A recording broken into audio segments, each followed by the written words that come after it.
स्वागत है, अभिनंदन है आप सभी विद्यार्थियों का आपके अपने YouTube channel path IAS academy के इस ऑनलाइन प्लेटफॉर्म पर। दोस्तों, जैसा कि आप सबका इंक्वायरी था कि सर ये सीसेट वाला जो दिक्कत है और उसमें भी लैंग्वेज मैथ्स का तो अंकित सर ले ही रहे हैं, जो लैंग्वेज है हिंदी और छत्तीसगढ़ी भाषा उस पर कैसे हम लोग कंट्रोल करें, मतलब उस पर जो क्वेश्चन है वो कैसे हैंडल हो।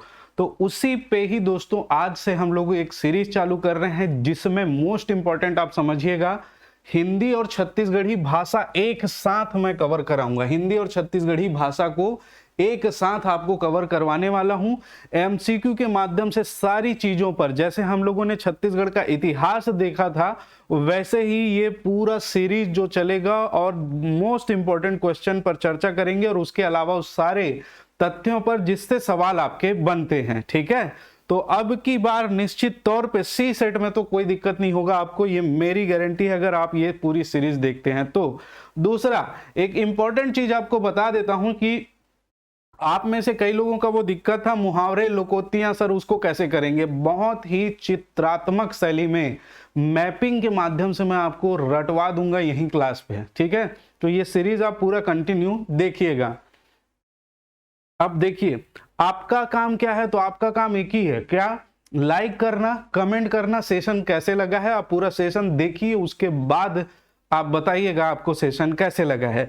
हम एक एक टॉपिक को हर दिन एक एक टॉपिक को लेते जाएंगे और उस पर जो है वो डिस्कस करते हुए चलेंगे और सारे तथ्यों को आपको मैं समझाते हुए चलूंगा। इसमें बहुत सारे क्वेश्चन ऐसे हैं जो पिछले साल के हैं और बहुत सारे क्वेश्चन ऐसे मिलेंगे जो नए हैं, नए तथ्यों पर आधारित हैं। ठीक है, तो चलिए दोस्तों स्टार्ट करते हैं। हाँ, इससे पहले एक चीज और बता दूं कि हमारी जो संस्था है, ठीक है, पाथ आईएएस एकेडमी के द्वारा ये जो 26 जनवरी है, इस 26 जनवरी के लिए गणतंत्र दिवस के लिए आपको बहुत सारे कोर्स पर 50% की ऑफ मिल रही है, बहुत सारे कोर्स में। ठीक है, ये 26 जनवरी रात 12 बजे तक ही रहेगी ये जो ऑफर है, तो आप बिल्कुल परचेस कर सकते हैं। इसके अलावा एक और जानकारी दे दूं, ऐप के माध्यम से आप करिए और ऐप में जो है जितने कोर्स हैं, जैसे हर किसी को हर सब्जेक्ट में प्रॉब्लम नहीं होता है ना।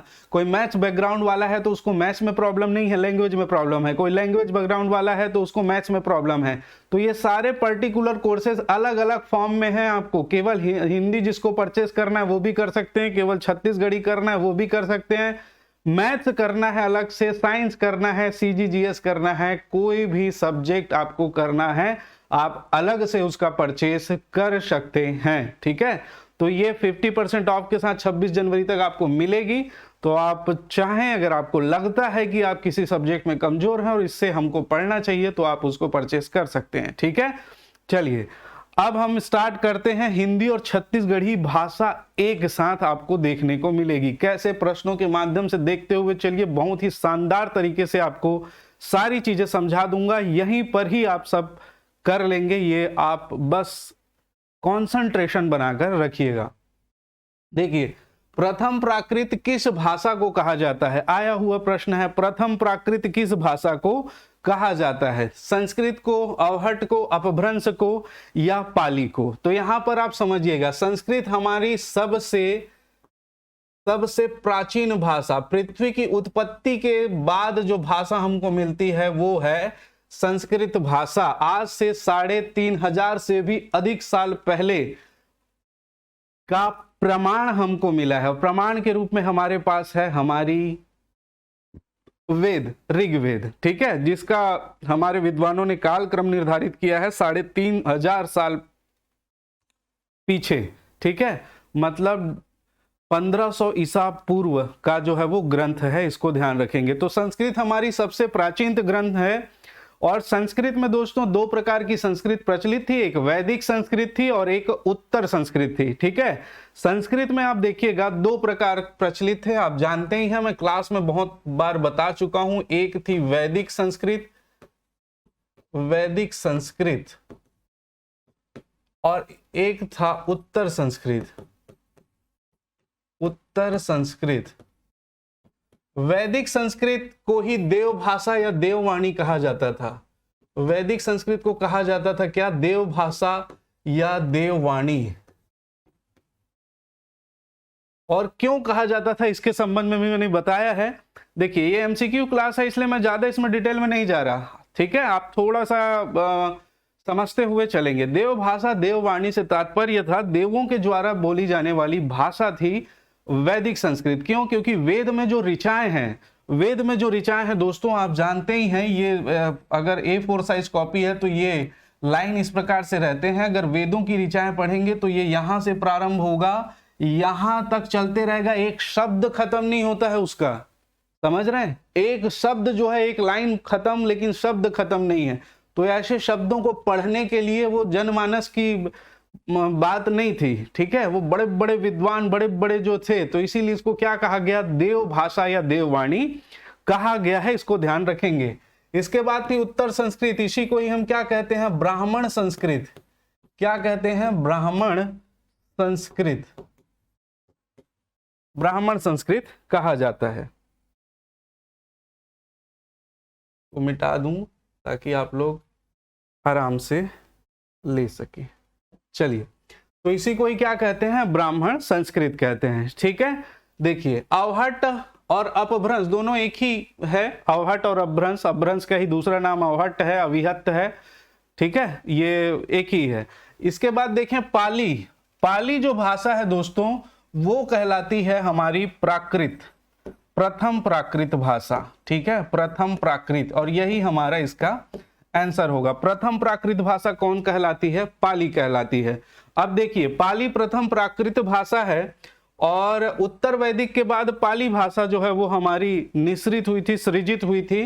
पाली जो है आप एक ढंग से याद रखेंगे, अगर आपसे ये प्रश्न पूछा जाता है कि देश की, हमारे देश की प्रथम जन भाषा या देसी भाषा कौन है, ठीक है, हमारे देश की प्रथम जन भाषा या देशी भाषा कौन सी है, तो अधिकतर बच्चे हिंदी पर जाएंगे अगर हिंदी ऑप्शन में है, ठीक है, इसको ध्यान रखिएगा। प्रथम देसी भाषा व जन भाषा होने का गौरव जो प्राप्त है वो प्राप्त है हमारा पाली भाषा को, ठीक है, ये प्रथम देसी भाषा व जन भाषा थी, इस बात को याद रखिएगा, ठीक है।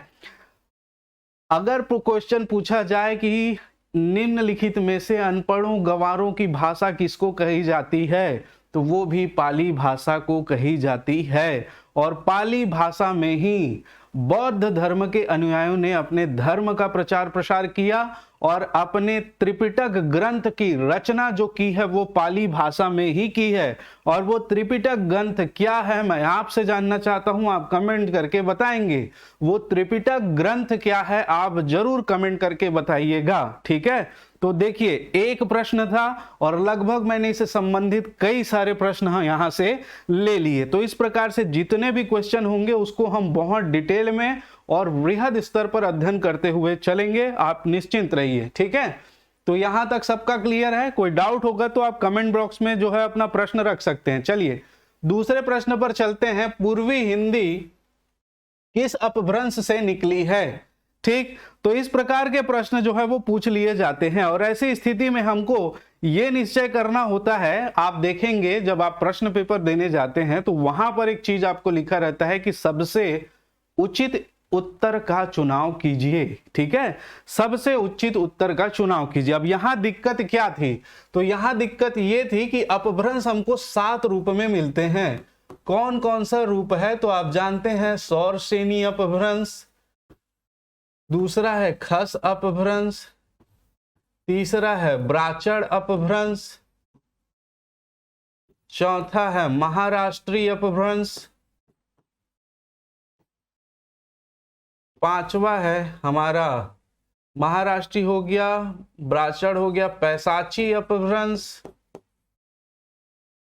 छठवा है आपका मागधी अपभ्रंश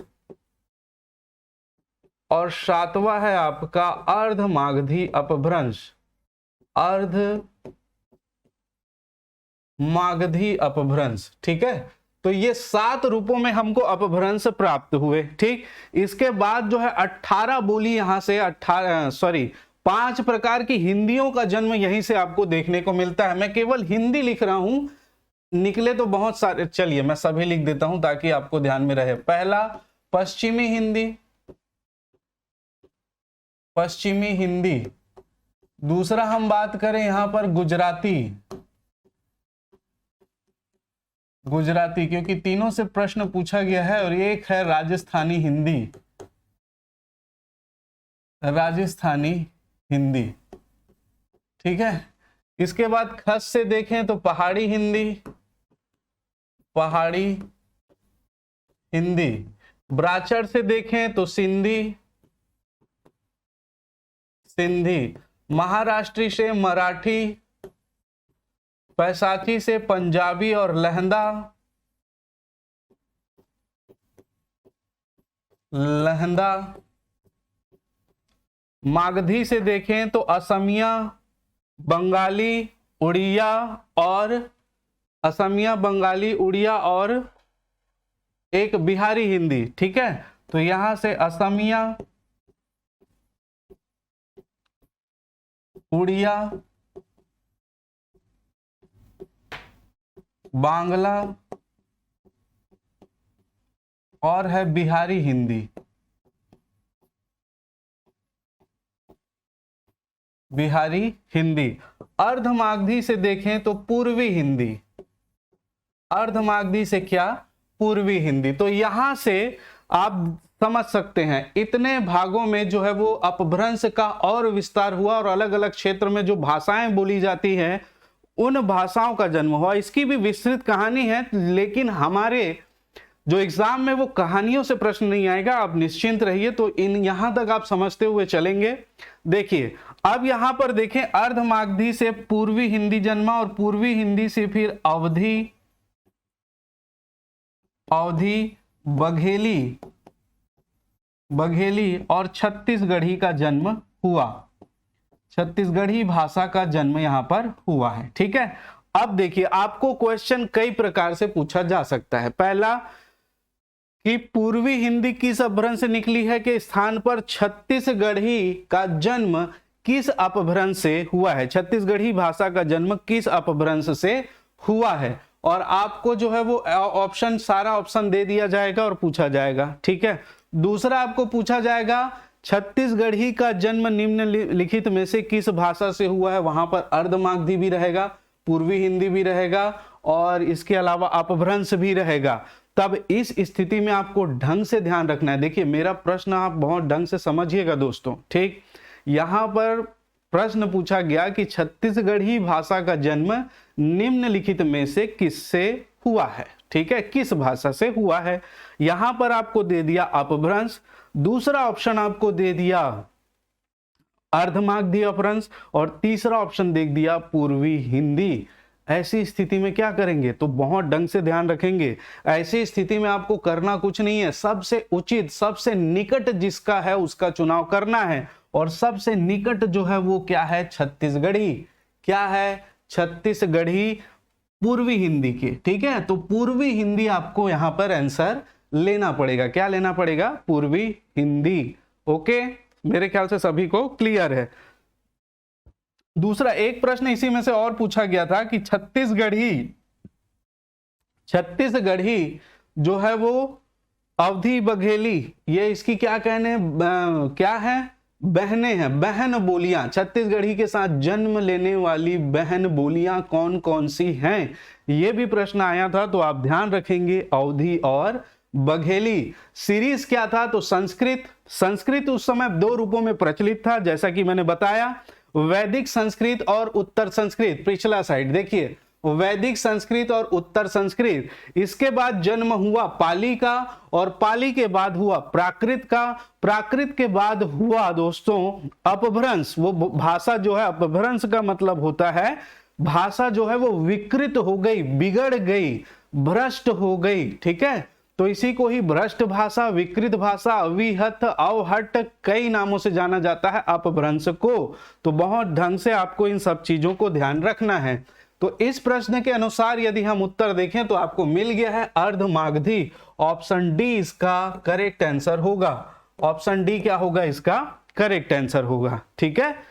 तो ये है क्वेश्चन नंबर 2, और इससे मैंने कई 10, 15, 20, 50 क्वेश्चन भी इससे बन सकते हैं अगर बनाना चाहें तो, ठीक है। और नहीं में 10 क्वेश्चन इधर उधर से बनाकर पूछे गए हैं। 10 तो पूछे ही गए हैं। ठीक, तो आप इसको ध्यान रखिएगा। चलिए अगले प्रश्न की ओर चलें। क्वेश्चन नंबर 3, छत्तीसगढ़ी भाषा का जन्म हुआ है। अब भी मैंने इसकी बात की थी, ठीक है, अब भी मैंने इसकी बात की थी। पाली भाषा से, पूर्वी हिंदी से, मागधी से, अर्धमागधी से। अब आप जानते ही हैं क्या, पाली से फिर क्या बना, प्राकृत बना, पाली से प्राकृत, प्राकृत से अपभ्रंश, अपभ्रंश में भी जो है वो कौन सा अपभ्रंश, तो अर्धमागधी अपभ्रंश, अर्धमागधी अपभ्रंश, सॉरी,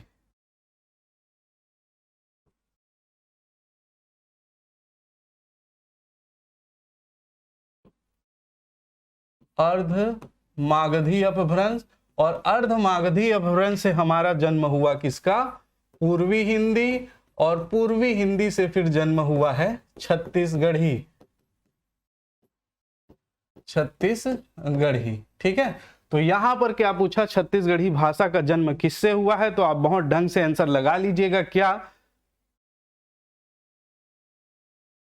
क्या लगा लेंगे, पूर्वी हिंदी को, सॉरी पूर्वी हिंदी बोल रहा हूं, हाँ पूर्वी हिंदी। यहां पर इसका निकटतम आंसर लेना है, पूर्वी हिंदी, है ना। अगर पूर्वी हिंदी ऑप्शन में नहीं है, आप ढंग से समझते हुए चलिए, पूर्वी हिंदी ऑप्शन में नहीं है तो क्या आंसर लेंगे, अर्धमागधी। अर्धमागधी ऑप्शन में नहीं है और पूर्वी हिंदी भी ऑप्शन में नहीं है तो आप लेंगे अपभ्रंश।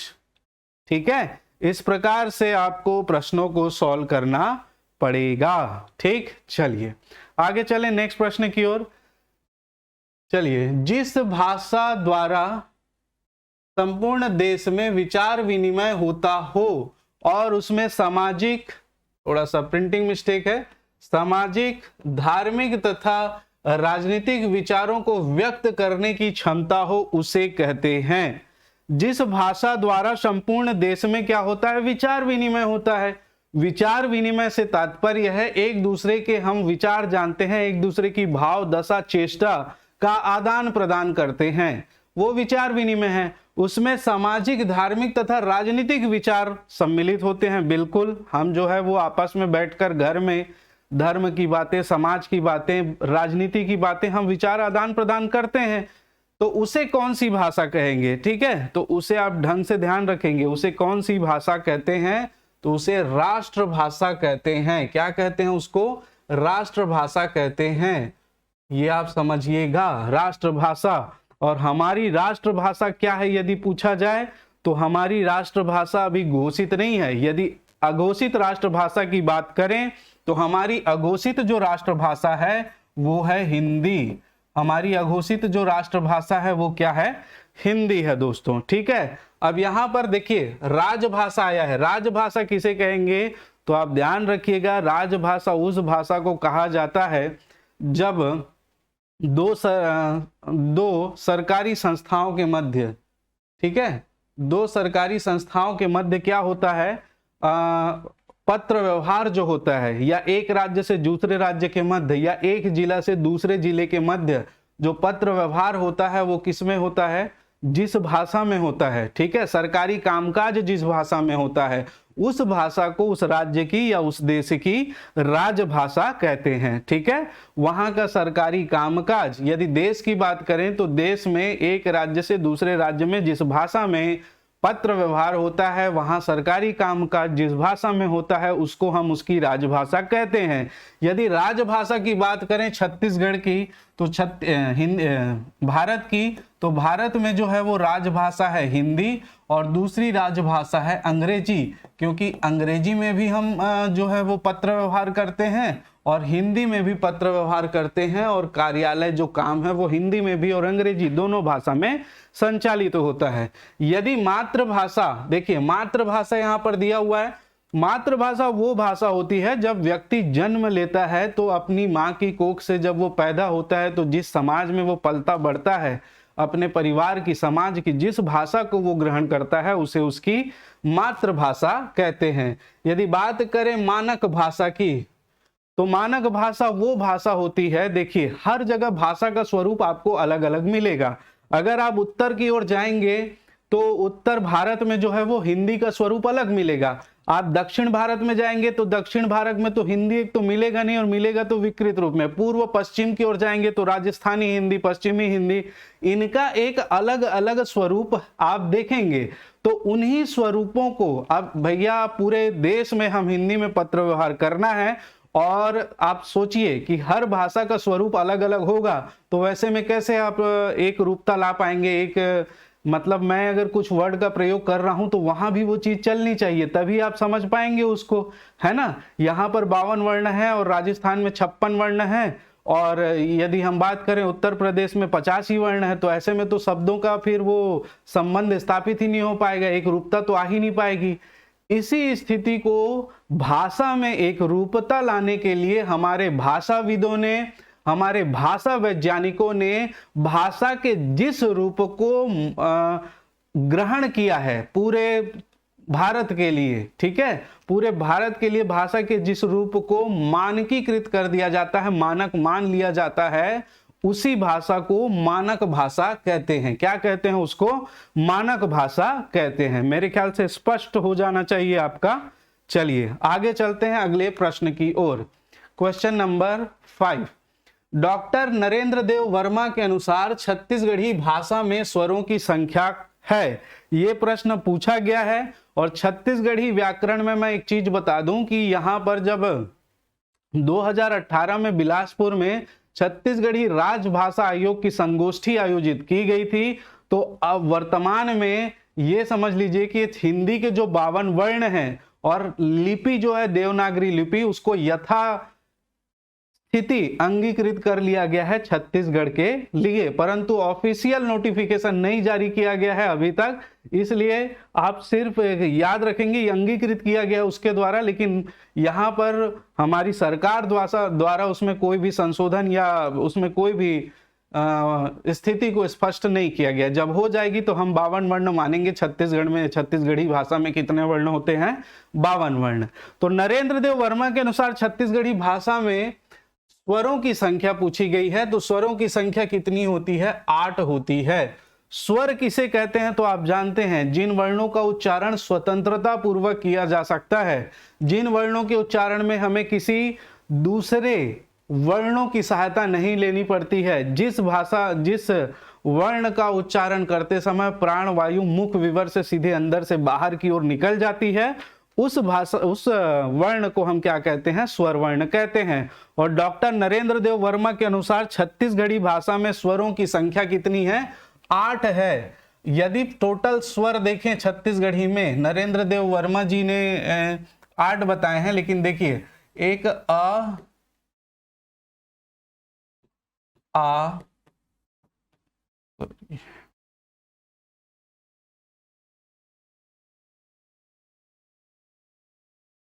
ह्रस्व ई आएगा यहाँ पे, उसके बाद दीर्घ ई आएगा। ह्रस्व ई, दीर्घ ई, ए,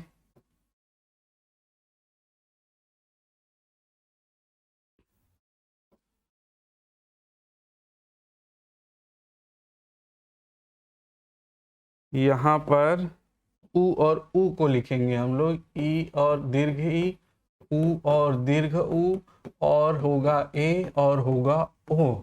ये 8 देखिए 1 2 3 4 5 6 7 और ये 8। ये 8 जो स्वर माने हैं, किसने माने हैं? नरेंद्र देव वर्मा के द्वारा ये 8 स्वर माने गए हैं छत्तीसगढ़ी भाषा में। इसके अलावा आप देख रहे हैं री को इसमें स्वीकार नहीं किया गया है, लेकिन यहाँ पर संध्य अक्षर माना गया है, संध्य स्वर माना गया है। 2 स्वरों को संध्य स्वर माना गया है, एक अ है और एक औ है। इसको ढंग से ध्यान में रखेंगे, 2 स्वरों को संध्य स्वर माना गया है, अ और औ को, ठीक है। अब इसमें देखिए, इसमें एक और पूछा जा सकता है, इसमें पूछा जा सकता है आपको ह्रस्व स्वर। ह्रस्व स्वर कौन सा है? ठीक है, ह्रस्व मतलब होता है छोटा। छोटा स्वर कौन सा है? तो आप इसमें देखिएगा अ, ई और उ, ये 3 क्या है? ह्रस्व स्वर हैं।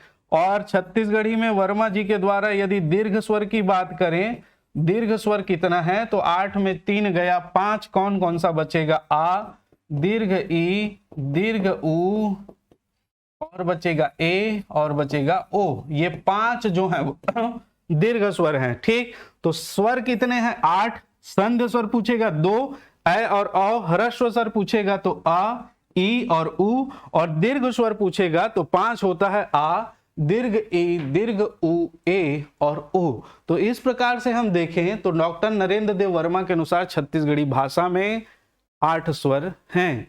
13 अगर दिख रहा होगा आपको तो 13 संस्कृत में होता है, और 11 दिख रहा है दोस्तों, 11 हिंदी में हम पढ़ते हैं। ठीक है, इसमें री को स्वीकार नहीं किया जाता है, ध्यान रखिएगा। चलिए, अच्छा, इसके अनुसार स्वर तो देख लिए हम लोग वर्मा जी के अनुसार, और बात करें हम व्यंजन की, तो व्यंजन देखिएगा किस कौन कौन से व्यंजन वर्मा जी के द्वारा देखा गया है। अच्छा, ठीक है, कोई बात नहीं। देखिए, ये पूरे 25 के 25 आपको दिखाई दे रहे हैं। ठीक है, 25 के 25 आपको दिखाई दे रहे हैं। क वर्ग, च वर्ग, ट वर्ग, त वर्ग और प वर्ग। इसमें आप इसको छोड़ दीजिए और इसको छोड़ दीजिए, ये दोनों को छोड़ दीजिए। ठीक है, अब इसके अलावा जितने भी बच रहे हैं, ठीक, ये सभी वर्ण स्वीकार किए गए हैं। ठीक है, किसके द्वारा? नरेंद्र देव वर्मा जी के द्वारा। चाहे अंतस्थ व्यंजन की बात करें यर अलावा, चाहे उष्म व्यंजन। उष्म व्यंजन में देखिए, उष्म व्यंजन में 2 चीज छूटा हुआ है, एक दंत श है और एक ह है, अलिजिह्वा वर्ण ह यहां पर आपको दिख रहा है, लेकिन यहां पर आपको मूर्धन्य श और मूर्धन्य श और तालव्य श यहां पर आपको नहीं दिख रहा होगा। तो ये दोनों को ही स्वीकार किया है, और दोनों को श और श जो नहीं बोला जाता है छत्तीसगढ़ी में। ठीक है, ताड़न जात में देखिए ड़ और ढ़, ये ताड़न जात वर्ण है, और इसके अलावा आधा न, र, म, ल ये भी स्वीकार किया है नरेंद्र देव वर्मा जी के द्वारा। तो यहाँ पर 4 हो गए, उसमें व्यंजन की संख्या 2, ताड़न जात की संख्या 2 और इसकी संख्या 4। तो 4 और 3 7, 2 9 और 2 11, 31 और 4 35, 35 व्यंजन इनके द्वारा जो है वो स्वीकृत हैं। तो इसको ध्यान रखिएगा। स्वर हम लोग देखें, टोटल ये कितना हो जाएगा? ये है हमारा 8 और ये है हमारा 2। तो संध स्वर और जो स्वरों की संख्या उसको मिलाकर यहाँ पर 10 स्वर हो जाएगा। और व्यंजन की संख्या देखें छत्तीसगढ़ी में तो नरेंद्र देव वर्मा जी के द्वारा कितना हो रहा है? 35। मेरे ख्याल से छत्तीसगढ़ी वर्णमाला आपको नरेंद्र देव वर्मा जी के अनुसार क्लियर है, और यदि कोई डाउट है तो आप बिल्कुल कमेंट करिएगा और उस पर हम चर्चा कर लेंगे। यदि सेशन पसंद आ रहा है तो धकाधक लाइक ठोकोगे आप लोग। ठीक है, लाइक करेंगे, कोई चार्जेस नहीं है लाइक करने के लिए, है ना। और हमारा पढ़ा हुआ सार्थक तभी होता है जब हम क्या करते हैं, किसी भी गुरु के पास जाते हो आप, है ना, तो गुरु दक्षिणा देते हो ना, देते हो कि नहीं देते हो? बात गुरु दक्षिणा में मैं वो बात नहीं कर रहा हूँ कि गुरु दक्षिणा प्राचीन समय की बात अलग है। अभी आपका सिर्फ फर्ज ये है कि आप लाइक कर दें और कमेंट कर दें, चाहे आपको जैसा लग रहा है। और दूसरी चीज, आपको यदि अच्छी लगी तो अच्छा, कोई सुझाव है, हो सकता है मानवीय त्रुटि हो, तो कोई सुझाव हो तो बिल्कुल आप सुझाव दे सकते हैं। ठीक, चलिए आगे बढ़ते हैं अगले प्रश्न की ओर। नेक्स्ट प्रश्न है, हीरालाल काव्योपाध्याय के अनुसार छत्तीसगढ़ी भाषा में स्वरों की संख्या कितनी है? ठीक, देखिए 2 ही पूछा जा सकता है। नरेंद्र देव के अनुसार पूछा गया है, हीरालाल काव्योपाध्याय जी के द्वारा नहीं पूछा गया है, तो उसी को जो है वो पूछा जा सकता है। ठीक, तो इनके अनुसार कितनी है दोस्तों? इनके अनुसार स्वरों की संख्या है 10। कितनी है? 10। कौन कौन सी? तो आ,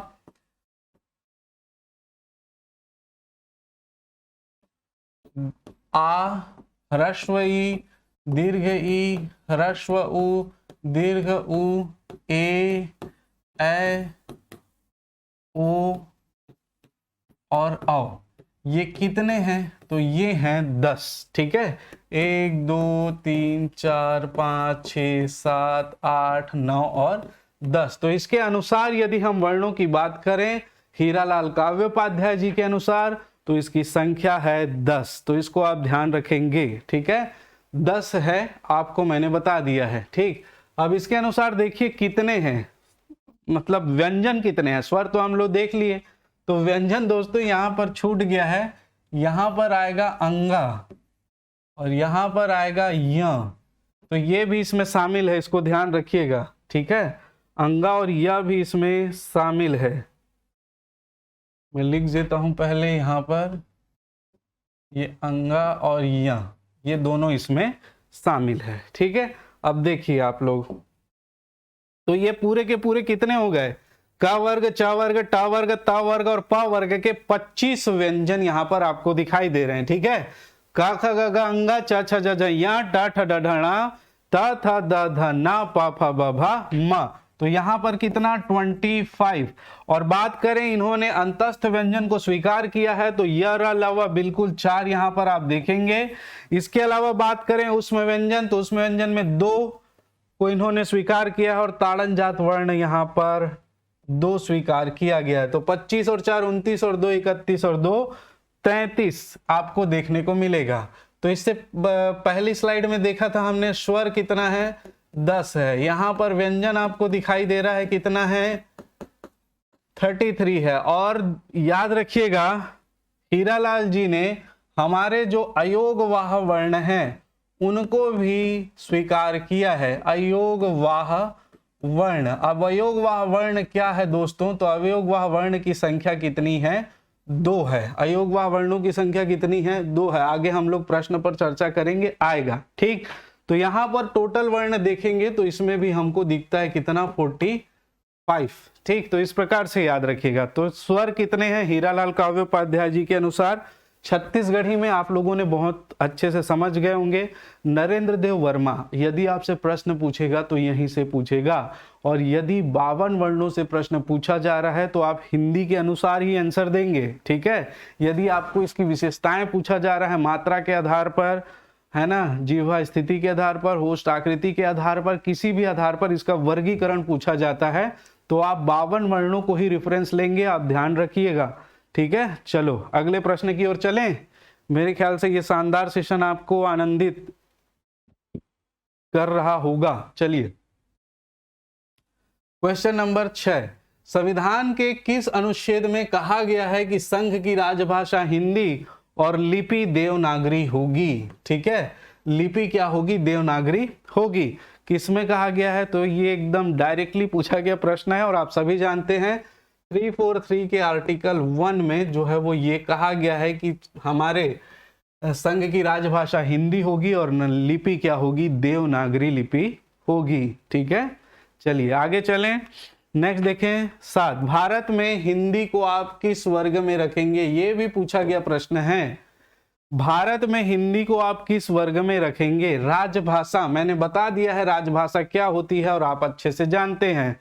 मैंने बता दिया है राष्ट्रभाषा क्या होगी और आप अच्छे से जानते हैं। और मैंने कहा विभाषा क्या होगी और विभाषा को मैंने नहीं बताया है। ठीक है, तो विभाषा क्या होती है, बोली दोस्तों, बोली क्या होती है, एक सीमित छोटे क्षेत्र में एक समाज, एक पर्टिकुलर जो समाज रहता है जिसमें संख्या निश्चित रहती है, छोटा क्षेत्र रहता है, वहां पर लोग अपने विचार विनिमय के लिए जिस भाषा का प्रयोग करते हैं उसे हम बोली कहते हैं। और बोली जब परिष्कृत हो जाती है, बोली का क्षेत्र जब व्यापक हो जाता है, बोली का जब अपना व्याकरण निर्धारित किया जाता है, बोली में जब साहित्यिक रचना की जाने लगती है, लेकिन बोली जब भाषा के रूपता को प्राप्त नहीं किए हुई रहती, तब मतलब बोली अपने से परिष्कृत हो गई, साहित्यिक रचनाएं आ रही है, व्याकरण उसमें आ गया है और परिष्कृत हो गई है, लेकिन भाषा की रूप को प्राप्त नहीं कर पाई है, तो उस स्थिति में बोली विभाषा कहलाती है। और भारत में हिंदी को हम जानते हैं राजभाषा की कैटेगरी में रखेंगे। राजभाषा, राष्ट्रभाषा नहीं करेंगे, राष्ट्रभाषा घोषित नहीं है। हालांकि हम बचपन से हमको यही सुनने को मिलता है, आपने भी सुना होगा कि हमारी राष्ट्रभाषा क्या है, हिंदी हिंदी हिंदी, लेकिन इसको सरकार ने घोषित नहीं किया है, इस बात को ध्यान रखिएगा। अगले प्रश्न की ओर चलें, क्वेश्चन नंबर 7 और 7 फिर से, ओके कोई बात नहीं। हिंदी वर्णमाला में कितने वर्ण हैं, देखिए हिंदी वर्णमाला में कितने वर्ण हैं, तो हिंदी वर्णमाला में आप जानते हैं कितने वर्ण हैं, 52 वर्ण हैं। हिंदी वर्णमाला में कितने वर्ण हैं जी, 52 वर्ण हैं। ठीक है, अब वो 52 वर्ण क्या क्या हैं इसको देखिएगा आप लोग। अगर इस प्रकार से पूछता है तो ध्यान रखेंगे, का वर्ग, च वर्ग, ट वर्ग, त वर्ग और प वर्ग, ये तो स्पर्शी व्यंजन है। ठीक, इसके बाद अंतस्थ व्यंजन 4 है, तो ये कितना हो गया 25। उसके बाद अंतस्थ व्यंजन कितना हो गया तो 4। उसके बाद उष्म व्यंजन कितना हो गया तो 4। ताड़न जात व्यंजन कितना हो गया 2। और संयुक्त वर्ण कितने हो गए तो ये हो गए 4। तो 4 4 8 और 2 10 और 4 14, तो 14 को यहाँ पर जोड़ दो तो कितना हो गया 9 और 2 और 1 3। ठीक है, तो यहाँ पर देखिए ये क्या हो गए हमारे व्यंजन। और हिंदी में स्वरों की संख्या कितनी है तो आप जानते हैं 11। ठीक है, व्यंजन कितने हैं तो आप जानते हैं 39। और अयोग वाह वर्ण अभी हम लोगों ने देखा था, अयोग वाह वर्ण ये कितने हैं तो आप जानते हैं 2। ठीक है, तो ये कितना हो गया 9 और 1 10, 10 और 2 12 का 2 हासिल 1 और ये 52। तो टोटल वर्ण की संख्या जो होगी वो कितनी होगी 52 होगी। ये हमारा करेक्ट आंसर होगा।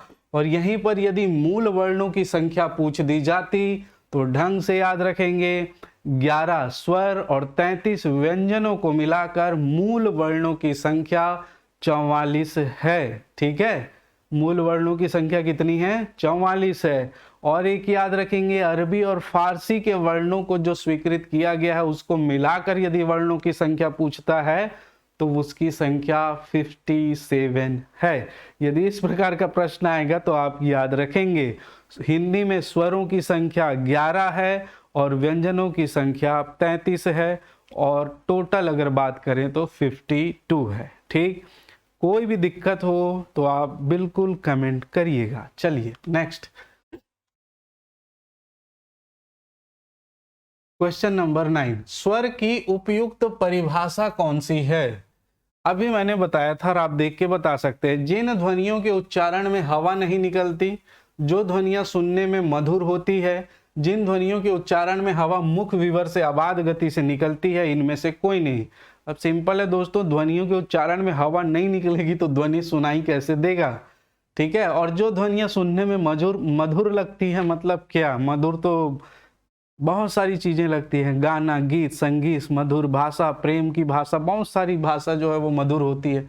यहाँ पर ये उपयुक्त परिभाषा नहीं है। जिन ध्वनियों के उच्चारण में हवा मुख विवर से अबाध गति से बाहर निकल जाती है। मुख विवर मतलब ये हमारा अंदर का स्ट्रक्चर, वहां से हवा सीधे अंदर से बाहर की ओर निकल जाती है, उसको किसी भी प्रकार की बाधा नहीं होती है, उसे हम स्वर वर्ण कहते हैं। क्या कहते हैं, स्वर वर्ण कहते हैं। और हिंदी में स्वर कितने हैं 11 हैं। ठीक है, कौन कौन से स्वर हैं तो मैंने अभी बहुत बार लिख दिया है और एक बार और चलिए आपके लिए बता देता हूं। आ है, ह्रस्व ई है, दीर्घ ई है, ह्रस्व ऊ है,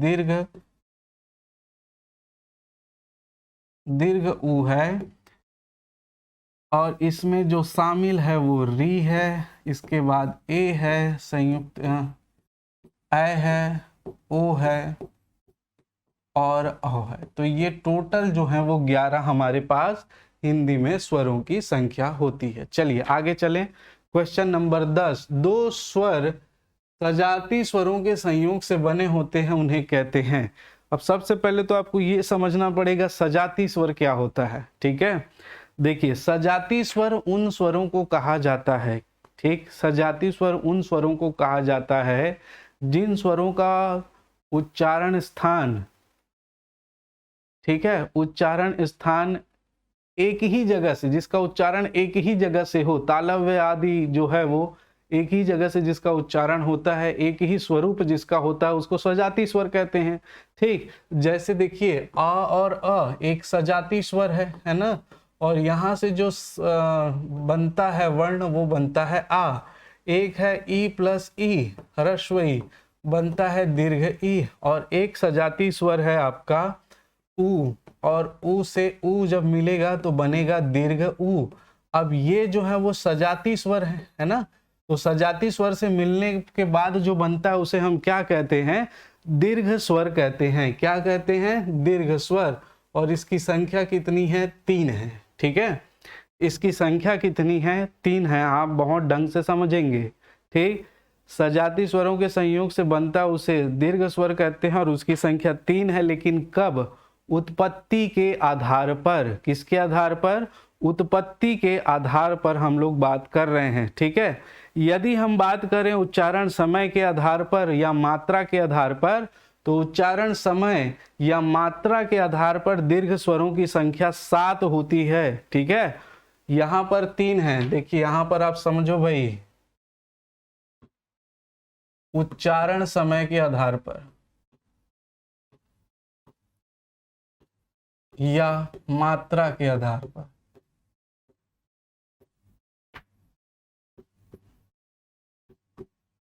मात्रा के आधार पर इसकी संख्या जो है वो कितनी होती है? 7, ठीक है। संख्या कितनी होती है? 7। अब ये कौन कौन से 7 हैं तो आप जानते हैं कौन कौन से। एक तो है आ, एक तो है दीर्घ ई, एक तो है दीर्घ ऊ, और एक है ए, एक है ऐ, और एक है ओ और अ। तो ये 7 जो है वो क्या है? दीर्घ स्वर कहलाएंगे। देखिए दीर्घ स्वर आपसे पूछा जा रहा है, लेकिन दीर्घ स्वर किस स्थिति में? तो उत्पत्ति के आधार पर यदि पूछा जाता है, उत्पत्ति के आधार पर, उत्पत्ति के आधार पर, तो उत्पत्ति के आधार पर यदि आपसे पूछा गया तो आप करेक्ट आंसर लेंगे 3, ठीक है। उत्पत्ति के आधार पर यदि आपसे पूछा जा रहा है तो आंसर लेंगे क्या? 3। लेकिन यदि आपसे पूछा जा रहा है उच्चारण समय के आधार पर कितना होगा या मात्रा के आधार पर कितना होगा, तो उसके दशा में आपको आंसर लेना पड़ेगा 7। क्लियर है? चलें आगे। चलिए ठीक है दोस्तों, आपके लिए बहुत मेहनत करके ये सीरीज तैयार की है यार। थोड़ा सा लाइक जरूर कर दें, कमेंट कर दें प्लीज। आपकी कमेंट ही हमें ऊर्जा प्रदान करती है, तो कमेंट करते रहिएगा, ये साथ निरंतर चलते रहेगा, ठीक। चलिए नेक्स्ट क्वेश्चन है 11। दीर्घ स्वर के उदाहरण हैं आ, ई, उ। ये तो अब भी देखे थे हम लोग दीर्घ स्वर कौन कौन से हैं। देखिए भाई अब भी देखे थे ना, मैं बताया था दीर्घ स्वर ये हैं हमारे दीर्घ स्वर आ, ई और उ, और वही क्वेश्चन है। तो यहाँ ए आंसर होगा। इस संबंध में हमने डिस्कस कर लिया है, ठीक है। क्लियर? 11 नंबर। चलो आगे। जो स्वर विजातीय स्वरों के मेल से बने हैं उन्हें क्या कहते हैं? देखिए सजाती स्वरों के मेल से बने हैं उत्पत्ति के आधार पर तो उन्हें दीर्घ स्वर कहा जाता है, लेकिन विजातीय स्वरों के मेल से जो बना है उसको क्या कहेंगे? देखिए विजातीय स्वर क्या होते हैं? तो विजातीय मतलब एक ही जात के नहीं है। मतलब देखिए पहला आ और हम ई को मिलाते हैं तो स्वर बनता है ए, ठीक है। दूसरा आ और ए को मिलाते हैं तो स्वर बनता है ए। वैसे ही तीसरा आ और ऊ को मिलाते हैं तो स्वर बनता है ओ। वैसे ही फोर्थ देखें, आ और हम ओ को मिलाते हैं तो स्वर बनता है औ, ठीक। अब ये आप देख रहे हैं 4 स्वर, है ना। अब यहां पर देखिए क्या ये ऐसे ही बना दिए गए? अब उच्चारण स्थान को देखेंगे तब आपको समझ में आएगा। आ और ई, आई, आप बोल के देखिए लगातार, आई तो ए का आएगा, ऐ तो ऐ का आएगा, औ तो ओ का आएगा, और ये ध्वनियों के आधार पर ही इसका निर्धारण किया जाता है। तो ये विजातीय स्वर है, एक ही जात के नहीं है। आप देख रहे हैं एक ही जात के हैं क्या? आ और आ होता तो एक ही जात का होता है ना, लेकिन यहां पर सभी आ है और इधर पूरा अलग वर्ण है। तो इनको क्या कहा जाता है दोस्तों? इनको कहा जाता है संयुक्त वर्ण। क्या कहते हैं हम लोग? संयुक्त स्वर वर्ण बोल रहा हूं, संयुक्त स्वर। ऑप्शन सी इसका करेक्ट आंसर होगा। ऑप्शन सी क्या है इसका करेक्ट आंसर है। चलिए आगे चलें। 13 स्पर्शी व्यंजनों की संख्या कितनी है? स्पर्शी व्यंजनों की संख्या कितनी है? तो स्पर्श व्यंजन की संख्या मैं आपको पहले बता देता हूं, 25, ठीक है। 25 है। कैसे? तो देखिए ये 25 स्पर्शी व्यंजन है। आप देख रहे हैं क वर्ग के व्यंजन 1 2 3 4 और 5, और इधर भी 2 3 4 और 5। तो ये 25 हो गया। 5 पंचे क वर्ग के 5 वर्ण, क ख ग घ अंगा, च वर्ग के 5 वर्ण, च छ ज झ य, ट वर्ग के 5 वर्ण, ट ठ ड ढ ण, त वर्ग के 5 वर्ण, त थ द ध न, और प वर्ग के 5 वर्ण, प फ ब भ म। तो ये 25 क्या हैं, वर्गीय व्यंजन कहलाते हैं और स्पर्श व्यंजन कहलाते हैं। स्पर्श व्यंजन अगर देखें तो स्पर्श व्यंजन ये किसके आधार पर, तो अध्ययन की सरलता के आधार पर, अध्ययन की सरलता के आधार पर, ठीक है, अध्ययन की सरलता की दृष्टि से या अध्ययन की सरलता के आधार पर यदि स्पर्श व्यंजन पूछा जाता है तो 25 हैं दोस्तों। और यदि 25 और 16 दोनों ऑप्शन में होगा तो आप 16 आंसर लगाएंगे। ठीक है, स्पर्श व्यंजन किसे कहते हैं या स्पर्शी व्यंजन किसे कहते हैं? स्पर्श व्यंजन उसे कहते हैं या स्पर्शी व्यंजन जब जिन वर्णों का उच्चारण करते समय हमारी जिह्वा मुख के किसी न किसी भाग से स्पर्श होती है या स्पर्श करने का प्रयास करती है, उसको हम क्या कहते हैं? स्पर्शी व्यंजन कहते हैं। इसको ध्यान रखिएगा, या तो स्पर्श करती है या स्पर्श करने का प्रयास करती है, उसको क्या कहते हैं? स्पर्शी व्यंजन। ठीक, तो अध्ययन की सरलता की दृष्टि से 25 है और मुख प्रयत्न के आधार पर 16 है। आगे चर्चा करते हैं। ठीक, चलिए, ता वर्ग का उच्चारण स्थान कौन सा है? ये देखिए दोस्तों, उच्चारण स्थान के आधार पर बहुत सारे प्रश्न आपको मिल जाएंगे। आप इसमें एक चीज याद रखिएगा, मैं बता देता हूं आपको। देखिए, मानव मुख के अंदर की संरचना जो है वो कैसी है, तो ये मानव मुख के अंदर की संरचना है ना।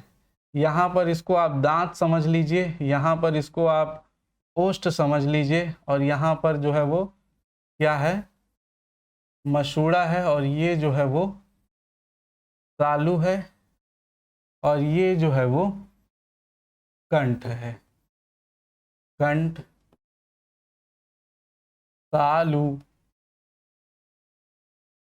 मूर्धा, फिर दंत और फिर ओष्ठ। अब देखिए, हमारे मन में विचार कहां से आते हैं? का वर्ग, चा वर्ग, टा वर्ग, ता वर्ग, पा वर्ग। ठीक है, तो हमारे मन में विचार पहले हृदय में आएगा, मन में, हार्ट में, है ना। यहाँ पर आप दिल बना लेना, हृदय में आएगा। उसके बाद वो विचार बाहर निकलेगा। तो जब विचार बाहर निकलेगा सबसे पहले कौन आएगा? कंठ, 1 नंबर। उसके बाद कौन सा आएगा? मूर्धा, 2 नंबर। उसके बाद कौन सा आएगा? ये तीसरा, तालु। उसके बाद तीसरा है मूर्धा। ठीक, उसके बाद क्या आएगा? दंत, तो चौथा है दंत। और उसके बाद क्या आएगा? तो ओष्ठ, उसके बाद है ओष्ठ। तो अंदर से आप रिलीज कीजिए, कंठ, तालु, मूर्धा, दंत, उसके बाद ओष्ठ। ठीक है, अब इसी के आधार पर इसको आप लगा सकते हैं एकदम आसानी से, एक भी वर्ड नहीं छूटेगा। क्या? देखिए, का उच्चारण स्थान 1 कर दीजिए, च का 2 कर दीजिए, ट का 3 कर दीजिए, त का 4 कर दीजिए, और प का 5 कर दीजिए। ठीक है, तो क का जो उच्चारण स्थान है कंठ है। देखिए, क, ख, ग, घ, अंगा, इनका उच्चारण आप करके देखेंगे तो कंठ से आवाज आएगी, क, ख, ग, घ, अंगा। ठीक, उसी प्रकार च वर्ग, तो मूर्धा से, देखिए जीभ जो है वो मूर्धा से टकराएगा, च, छ, ज, मूर्धा बोल रहा हूं जी, तालु से, च, छ, ज, झ, या, जीभ तालु के पास स्पर्श होगा, छ, छ, ज, झ, या। उसी प्रकार ट वर्ग, देखिए ट, ठ, ड, ढ, ण, दांत के ऊपर जो मसूड़ा है, मूर्धा है, उस पर टकरा रही है, त, थ, द, ध, न, ट, ठ, ड, ढ, ण। और उसी प्रकार त वर्ग देखिए, त, थ, द, ध, न, बोलकर देखिए दंत से जिह्वा का स्पर्श हो रहा है, त, थ, द, ध, न। और उसी प्रकार प वर्ग को बोलकर देखिए, प, फ, ब, भ, म। तो ये 5वां उच्चारण स्थान है ओष्ठ। तो इसको, इस क्रम को आप समझ गए। क मतलब कंठ से, च मतलब तालु से, ट मतलब मूर्धा से, त मतलब दंत से, और जो है प मतलब ओष्ठ से, तो आपको सारी चीजें बन जाएंगी। और इससे ये भी कुछ याद नहीं रहता है तो आप इसको और ढंग से 2-3 चीज से याद रख सकते हैं। जैसे क से आप याद रख लो इसको तो कंठ, ठीक है, क से कंठ, तो क वर्ग के सारे वर्ण जो हैं पांचों क ख ग घ अंगा, इसका उच्चारण स्थान क्या है? कंठ है। ठीक। दूसरा, च वर्ग का उच्चारण स्थान आपको नहीं पता है या ट वर्ग का उच्चारण स्थान आपको नहीं जम रहा है, तो त वर्ग का उच्चारण स्थान आप बहुत ढंग से जानते हैं। त बोलकर देखिए, त था, जिह्वा सीधे दांत को स्पर्श कर रही है, सीधे किसको? दांत को। ता था दा धा, ठीक है, आप बोल के भी देख लीजिए। तो त वर्ग के जितने भी वर्ण हैं वो किस में आ जाएंगे? वो दंत में आएंगे। ठीक है। प वर्ग, प बोलकर देख लीजिए, प होंठ मिल रहे हैं तो प वर्ग के सभी वर्ण जो है वो किस में आएंगे? ओष्ठ में आएंगे। प फ ब भ म, सबको बोलिए, सब में ओष्ठ मिलेगा। ठीक है। अब उसके बाद देखिए च वर्ग और ट वर्ग में आपको दिक्कत होता है तो इसका पहला वर्ण याद रखिए, च जिह्वा तालु से, और ट जिह्वा मूर्धा से। तो ये दोनों वर्ण को बस आप थोड़ा सा ध्यान रखेंगे, बाकी तो एक नंबर इजी है। ठीक है, तो कोई दिक्कत अब आपको नहीं होने वाली। इससे जितने भी प्रश्न आते हैं सब आप बना सकते हैं। ठीक। देखिए त वर्ग का उच्चारण स्थान कौन सा है? यहां पर मैंने बता दिया है, त वर्ग का उच्चारण स्थान 4 और 4 में है दंत, और यहां पर दिया है दंत, तो ये ऑप्शन डी इसका करेक्ट आंसर होगा। ऑप्शन डी क्या हो जाएगा? इसका करेक्ट आंसर होगा। ठीक, मेरे ख्याल से स्पष्ट है आपको। कोई डाउट है तो नीचे कमेंट बॉक्स है। चलो आगे चलते हैं। क्वेश्चन नंबर 15, मूर्धन्य ध्वनियां हैं, मूर्धा से उच्चारित होने वाली ध्वनियां हैं। अभी मैंने बताया था मूर्धन्य ध्वनियां। ठीक है, यहां पर पिछली स्लाइड को देखें तो मूर्धा 3 नंबर उच्चारित होने वाली ध्वनियां ट वर्ग। ठीक है, तो ट वर्ग जो है वो मूर्धन्य, तो यहां पर आराम से लगा सकते हैं मूर्धन्य ध्वनियां ट वर्ग, बी इसका करेक्ट आंसर है। ठीक है, देखिए अगर उस चीज को आप लोग याद रखे हैं तो बाकी चीजें कितनी आसान हो जाएगी। आपको कुछ भी पूछे आप आराम से लगा लेंगे। निम्नलिखित में से स्पर्शी व्यंजन नहीं है। इस प्रकार के प्रश्न को आपको थोड़ा सा समझना पड़ेगा। क्या समझना पड़ेगा? देखिए स्पर्शी व्यंजन मैंने अभी बताया था। स्पर्शी व्यंजन क्या होता है? स्पर्शी संघर्ष व्यंजन पूछ रहा है। प्रश्न को ढंग से पढ़ें दोस्तों। स्पर्शी संघर्ष, स्पर्शी व्यंजन नहीं पूछ रहा है। ठीक है, तो सबसे पहले आपको यह समझना पड़ेगा कि स्पर्शी संघर्ष व्यंजन क्या होता है।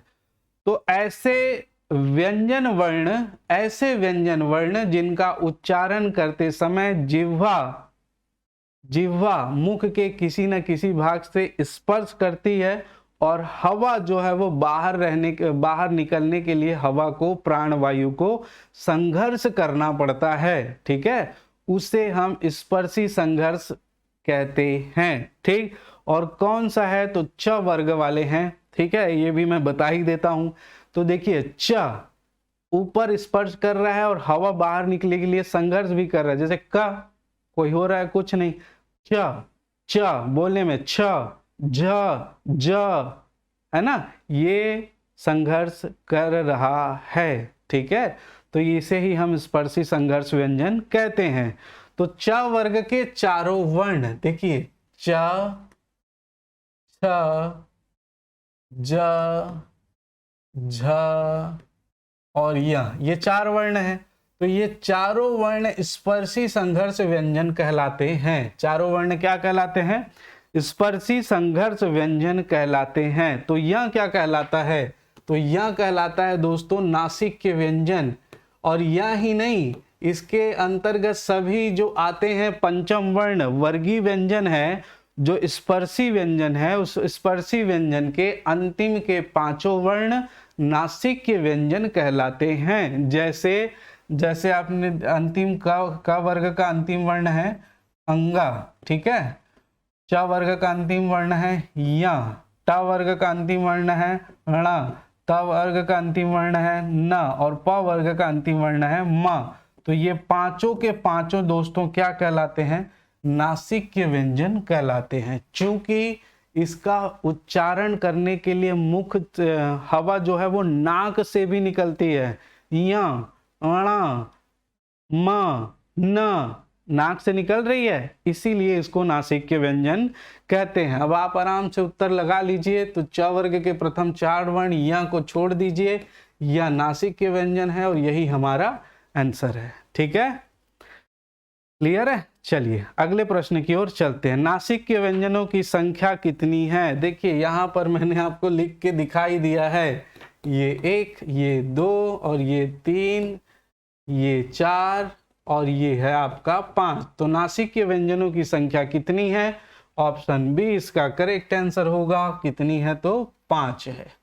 नासिक के व्यंजनों की संख्या कितनी है? 5 है दोस्तों। ठीक, चलिए अगले प्रश्न की ओर चलते हैं। तालव्य व्यंजन है, देखिए फिर से वही प्रश्न आ गया। तालव्य व्यंजन है, तालु कहाँ? कंठ के बाद सेकेंड नंबर, तो क के बाद सेकेंड नंबर किसका आ जाएगा? च, छ, ज, झ। तो ये क्या है? तालव्य व्यंजन है। क्या है? तालव्य व्यंजन है। ठीक है, ध्यान रखेंगे, च, छ, ज, झ।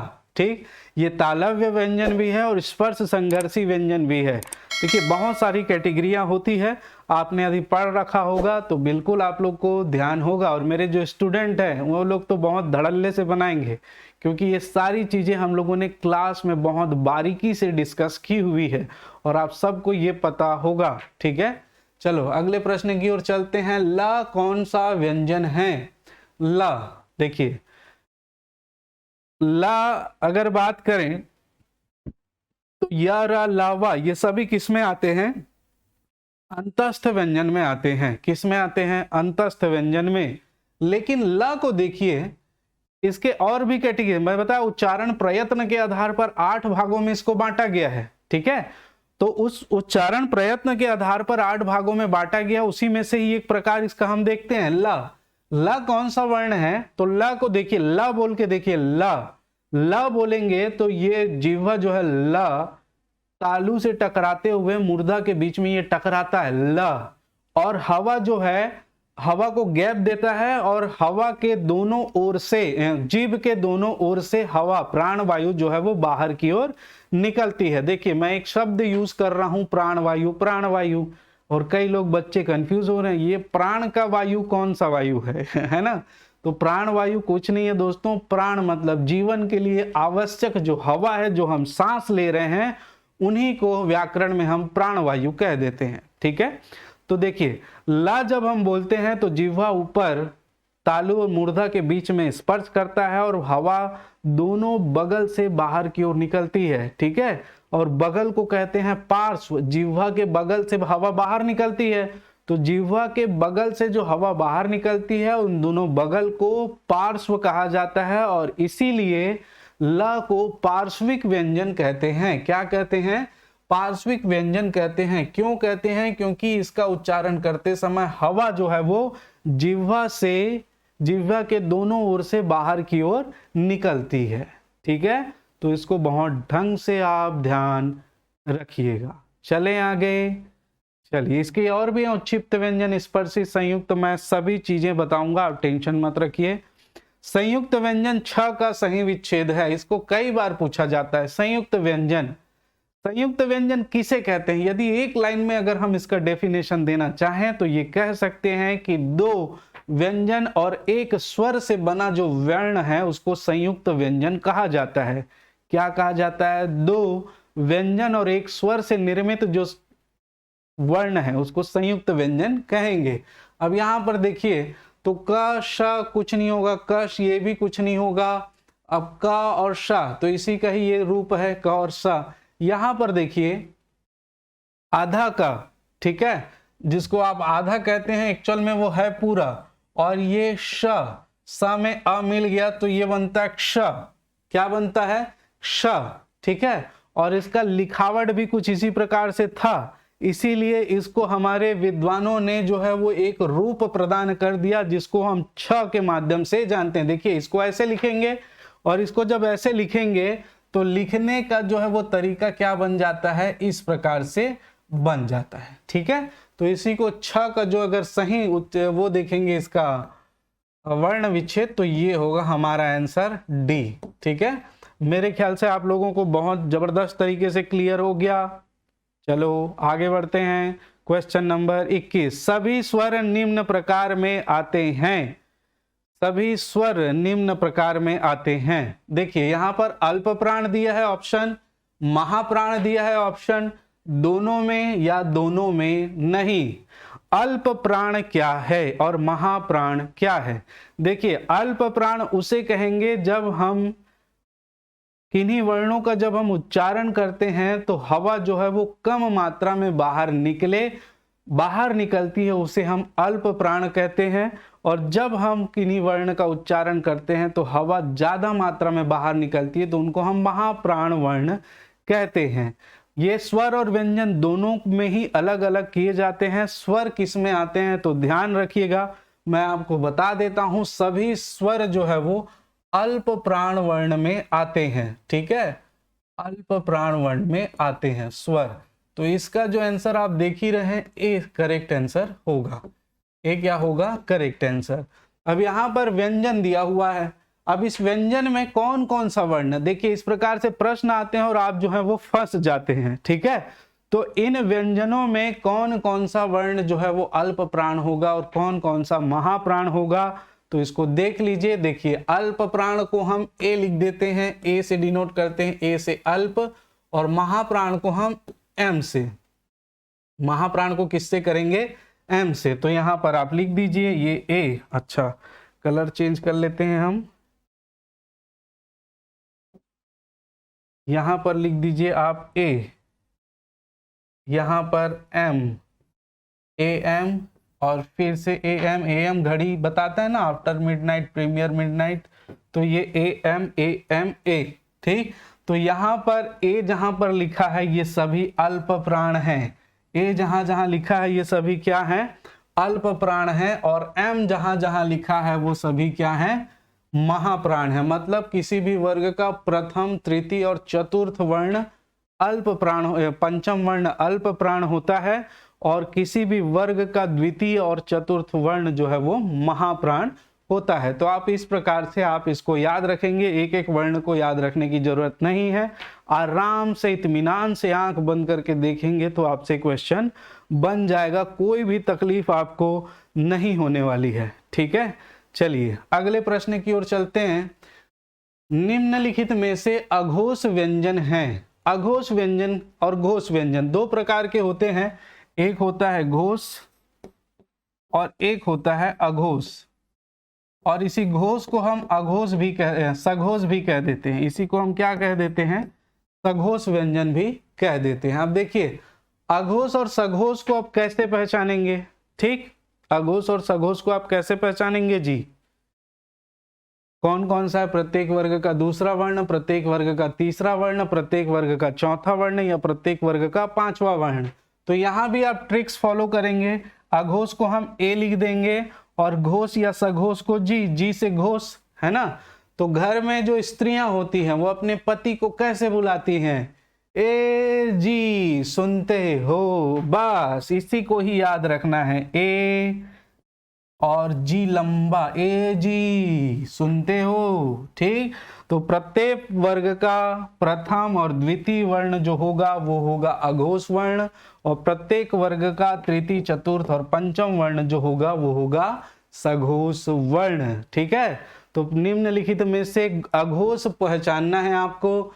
तो प्रत्येक वर्ग का दूसरा वर्ण, बिल्कुल दूसरा वर्ण ही अघोष है, और बाकी तीसरा, चौथा और पांचवा जो है वो क्या है? तो आप देख रहे हैं ये क्या है? घोष वर्ण है। ठीक है, तो ये घोष वर्ण है दोस्तों। चलिए अगले प्रश्न की ओर चलें। क्वेश्चन नंबर 23, निम्नलिखित में सघोष व्यंजन हैं। अच्छा, ये फिर से नए स्वरूप में ये पूछा जा रहा है हमारे ऊष्म व्यंजनों में से। देखिए ऊष्म व्यंजनों में से तो सघोष व्यंजन कौन कौन सा है? तो हम लोगों ने देखा अभी प्रत्येक वर्ग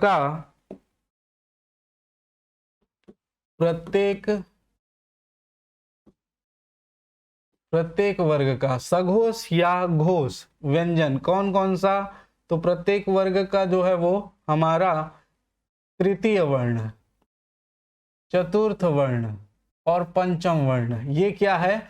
घोष वर्ण है। ठीक है, ये तो हमने वर्गीय व्यंजन की बात की।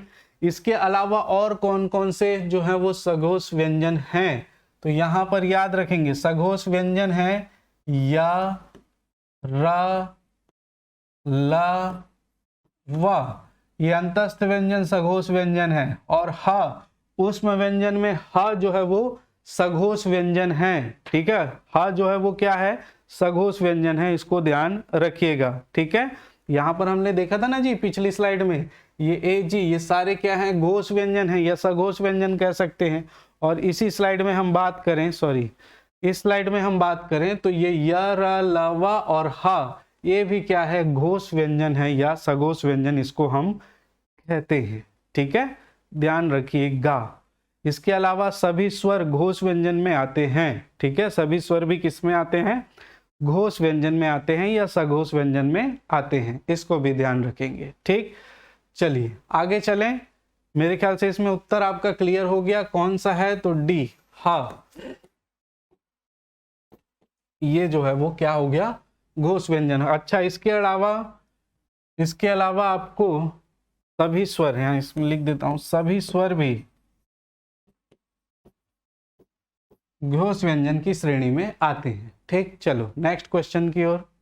उच्चारण के आधार पर स्पर्श व्यंजनों की संख्या कितनी है। उच्चारण, देखिए यहां पर अध्ययन की सरलता की दृष्टि से नहीं पूछा है, जिसके संबंध में मैं पहले आपसे बात कर चुका हूं। यहां पर पूछ रहा है उच्चारण के आधार पर स्पर्श व्यंजनों की संख्या कितनी है। तो उच्चारण के आधार पर या उच्चारण प्रयत्न के आधार पर इस प्रकार से प्रश्न आएगा, तो आप याद रखेंगे उच्चारण प्रयत्न के आधार पर 16। और वैसे भी यदि प्रश्न इस प्रकार से आता, प्रश्न को ढंग से ध्यान देंगे, उच्चारण के आधार पर नहीं भी आता और अगर ये पूछा जाता हिंदी में स्पर्श व्यंजनों की संख्या कितनी है, और ऑप्शन में आपको 16 और 25 दोनों दिया है, तो आप पहले 16 को प्राथमिकता देंगे। फर्स्ट कौन सा, 16 को। ठीक है, लेकिन यहां पर स्पष्ट कर दिया है उच्चारण या उच्चारण प्रयत्न के आधार पर, तो आप सीधा सीधा 16 लेंगे। कौन कौन से, तो आप इसको छोड़ दीजिए, ये जो है वो इसको छोड़ दीजिए, है ना, और ये नासिक्य व्यंजन को छोड़ दीजिए। तो ये जो है वो क्या है, ये 1 2 3 4 5 6 7 8 9 10 11 12 13 14 15 और 16, मतलब क वर्ग के प्रथम 4 वर्ण क ख ग घ, ट वर्ग के प्रथम 4 वर्ण ट ठ ड ढ, और त वर्ग के प्रथम 4 वर्ण त थ द ध, और प वर्ग के प्रथम 4 वर्ण प फ ब भ। ये क्या है, ये है दोस्तों स्पर्श व्यंजन। ये क्या है, स्पर्श व्यंजन है, बहुत ढंग से इसको समझिएगा। ठीक है, चलिए आगे। निम्न, अच्छा इसका आंसर देखिए क्या, हाँ, निम्न में संघर्षहीन व्यंजन है। संघर्षहीन व्यंजन की यदि बात करें तो संघर्षहीन का मतलब क्या है कि जब हम किसी व्यंजन वर्ण का उच्चारण करते हैं तो हमारे मुख विवर में कोई भी संघर्ष या हवा को बाहर निकलने के लिए कोई भी संघर्ष नहीं करना पड़ता, मुख विवर में कोई भी संघर्ष नहीं होते, मुख के अवयव में कोई संघर्ष नहीं होता, उसे हम संघर्षहीन व्यंजन कहते हैं। जैसे देखिए, अब इसमें आप उच्चारण कर दिए य, ह, य, ल, तो इसमें आप देखेंगे कि इनमें उच्चारण करते हैं तो कोई ना कोई हमारी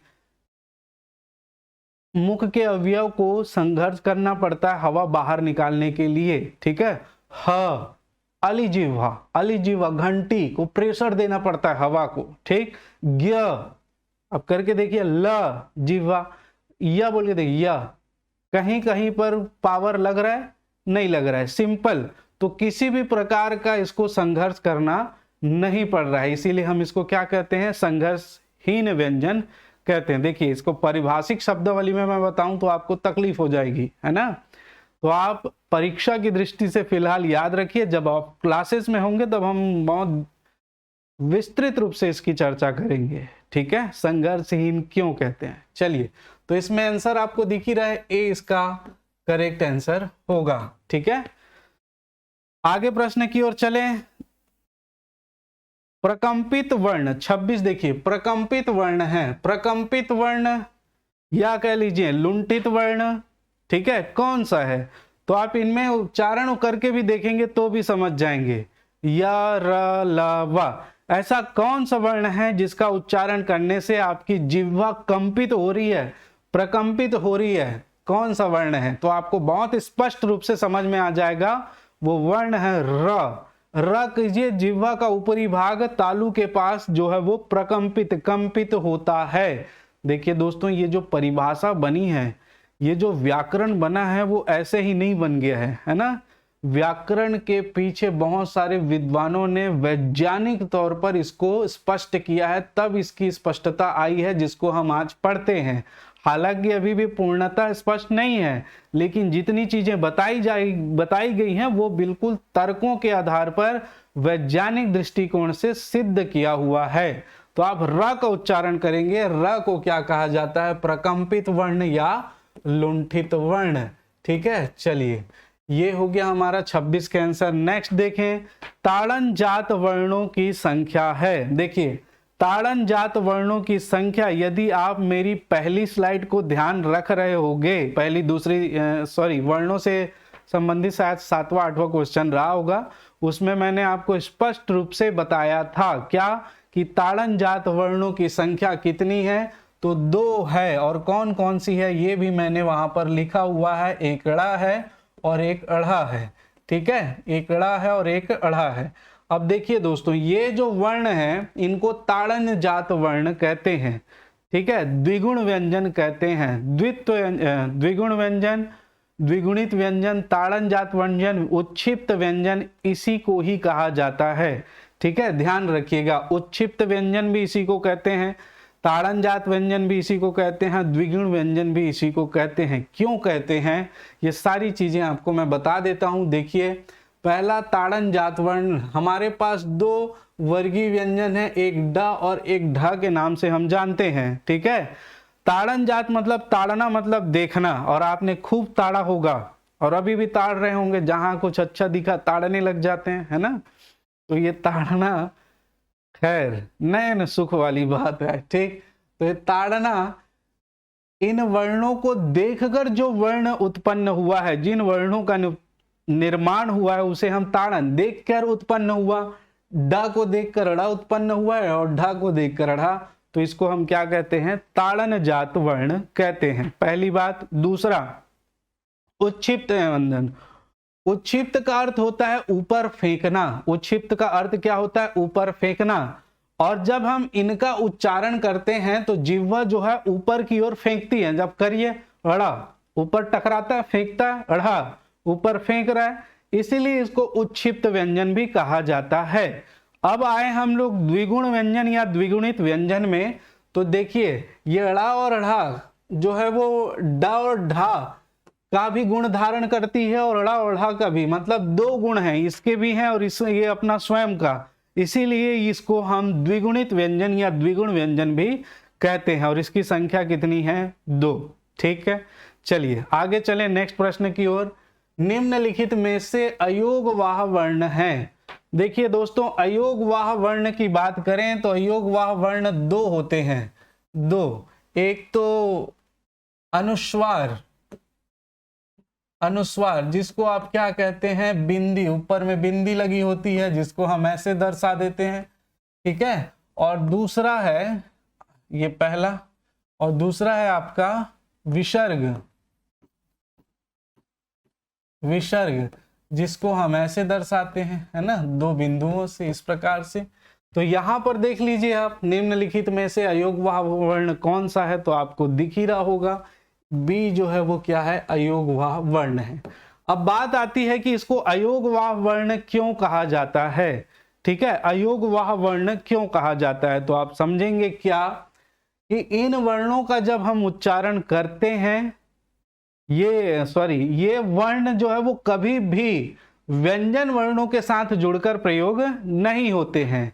ये वर्ण हमेशा और हमेशा स्वर वर्णों के साथ जुड़कर प्रयोग होते हैं। चूंकि अयोग वर्ण मतलब जिसका व्यंजन वर्णों के साथ योग नहीं होता, मतलब अयोग वर्ण, ठीक है, वहन नहीं होता, व्यंजन वर्णों के साथ कभी भी जुड़कर वहन नहीं होता, इसीलिए सबको जोड़कर क्या कहा गया?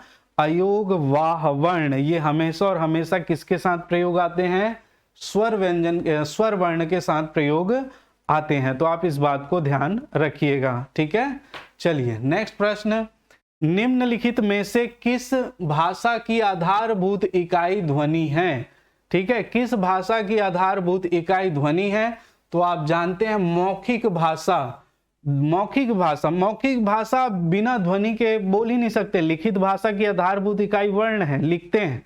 सांकेतिक भाषा का संकेत है, लेकिन मौखिक भाषा का क्या है? आधारभूत इकाई ध्वनि है। इसको ध्यान रखेंगे तभी तो आप बोल पाएंगे। चलिए आज का हम अंतिम प्रश्न लेते हैं, निम्नलिखित में से मौखिक भाषा का उदाहरण है। देखिए मौखिक भाषा का उदाहरण कौन सा है? कहानी, जीवनी, ट्रैफिक सिग्नल या नाटक। देखिए कहानी को आप पढ़ते हैं, है ना, कहानी को आप क्या करते हैं? पढ़ते हैं, तो ये मौखिक भाषा तो होगी नहीं। कहानी जब हम किसी को सुनाते हैं तो वो मौखिक भाषा होगी, लेकिन कहानी आप अधिकतर क्या करते हैं? कोई ना कोई किसी ना किसी बुक से पढ़ता है, उसके बाद ही सुनाता है। तो बेसिक चीज हम क्या कर रहे हैं? कहानी को पढ़ रहे हैं। हाँ, यहाँ पर यह कह दिया जाता कहानी जब एक व्यक्ति से दूसरे व्यक्ति को सुनाई गई तो वो मौखिक भाषा का उदाहरण है, ठीक है। जीवनी भी हम पढ़ते हैं, किसी की जीवनी, प्राचीन महात्मा गांधी की जीवनी, स्वामी विवेकानंद जी की जीवनी, अब्दुल कलाम जी की जीवनी लिखी हुई है, उसको हम पढ़ते हैं, तो वो क्या कहलाता है? लिखित भाषा, ठीक। ट्रैफिक सिग्नल तो ये सांकेतिक भाषा का उदाहरण है, ठीक। नाटक, नाटक को पढ़ने से ज्यादा देखा जाता है। नाटक जब आप बैठकर देख रहे हैं, नाटक का मंचन होता है, कहानी का मंचन नहीं होता, नाटक का मंचन होता है। आजकल खैर कहानी का भी मंचन होने लगा है, वो अलग बात है, लेकिन आप विस्तृत अगर इन चारों में ऑप्शन में अगर हम विस्तृत रूप से व्याख्या करेंगे तो नाटक जो है एक पात्र बोलता है, फिर दूसरा पात्र बोलता है, फिर उसका तीसरा पात्र बोलता है। तो नाटक जो है वो मौखिक भाषा का स्पष्ट उदाहरण हमको यहाँ पर दिखाई देता है, ठीक है। क्लियर है आप सबका? चलिए मेरे ख्याल से ये सेशन आपको बहुत जबरदस्त रूप से अच्छा लगा होगा, पसंद आया होगा और आपकी तैयारी भी बहुत ढंग से हुई होगी। इसके अलावा भी आपके पास कोई प्रश्न हो तो रख सकते हैं। बस एक ही काम आपको करना है दोस्तों, वो मैंने बता दिया है। आप शेयर कर दीजिए जितने भी आपके मित्र हैं, लाइक करना ना भूलें, और नए हैं तो सब्सक्राइब जरूर कर लेंगे, ठीक है। सारी चीजें और पूरी क्लास के लिए आप टेलीग्राम जो है वो लिंक नीचे डिस्क्रिप्शन बॉक्स में दिया हुआ है, वहां पर इसका आपको प्लेलिस्ट भी मिल जाएगा। तो प्लेलिस्ट ज्वाइन करके रखेंगे तो उसमें मेरी सारी वीडियो आपको मिल जाएगी, ठीक है। और कैसा लगा इसके लिए आप कमेंट जरूर करेंगे, ठीक। वैसे क्वेश्चन मैं थोड़ा सा एक्स्ट्रा लेके भी आया था, 35 क्वेश्चन हमने किए थे, ठीक है। तो उन क्वेश्चनों को हम अब बाद में करेंगे, क्योंकि अभी जो है वो इतना ही रखते हैं। 30 तक समय भी आपका ज़्यादा हो गया है, लेकिन इस समय का आपने बहुत ज़्यादा सदुपयोग किया है। अगर आपने वीडियो देखी है तो गागर में सागर भरने वाली क्लास, जैसा कि मैं हमेशा कहता हूँ, वैसा ही रहा है। और ये सारी डिटेल है हमारी कोर्सेज जो चल रही हैं उसकी, है ना। CGPSC integrated batch live, offline, online दोनों मोड में है, ऑफलाइन में भी है, ठीक है। इसके अलावा UPSC फाउंडेशन बैच चल रही है, UPSC के जितने भी बैच चल रहे हैं, live online classes, live recorded classes, सारी चीज, प्लस UPSC UG बैच भी हमारी चल रही है, दोनों लेवल में, है ना, लाइव प्लस लाइव रिकॉर्डेड और ऑफलाइन दोनों। तो ये सारी चीजें आप देखिएगा क्या क्या चीजें इसमें दी गई है, क्या क्या आपके लिए पाथ ने फैसिलिटी प्रोवाइड की है। तो ये सारा चीज है, आपको टेस्ट मटेरियल से लेके सारी चीज, मंथली टेस्ट, करंट अफेयर, सारा यहीं से प्रोवाइड किया जाएगा। आपको पूरी तरह से यहाँ पर सारी चीजें गाइड की जाएंगी, ठीक है। तो ये UPSC मेंटरिंग बैच भी है, तो इस संबंध में आप जो है वो निश्चित तौर पे जानकारी लीजिएगा। मेन बात आप लोग ध्यान रखिए, CGPSC इंटीग्रेटेड जो बैच है वो हमारी स्टार्ट हो रही है 18 जनवरी 2023 से, ठीक है। सॉरी, स्टार्ट हो गई है कब से? 18 जनवरी 2023 से। तो आप चाहें तो अगर एडमिशन लेना चाहते हैं अगले ईयर के लिए, नेक्स्ट ईयर के लिए, तो आप यहाँ पर दिए गए नंबर में संपर्क कर लेंगे। ये जो हमारा नंबर दिया गया है यहाँ पर संपर्क आप कर सकते हैं, ठीक। तो आज के सेशन के लिए इतना ही दोस्तों, आप सभी का जो है वो बहुत बहुत धन्यवाद। जय हिंद, जय भारत, जय छत्तीसगढ़।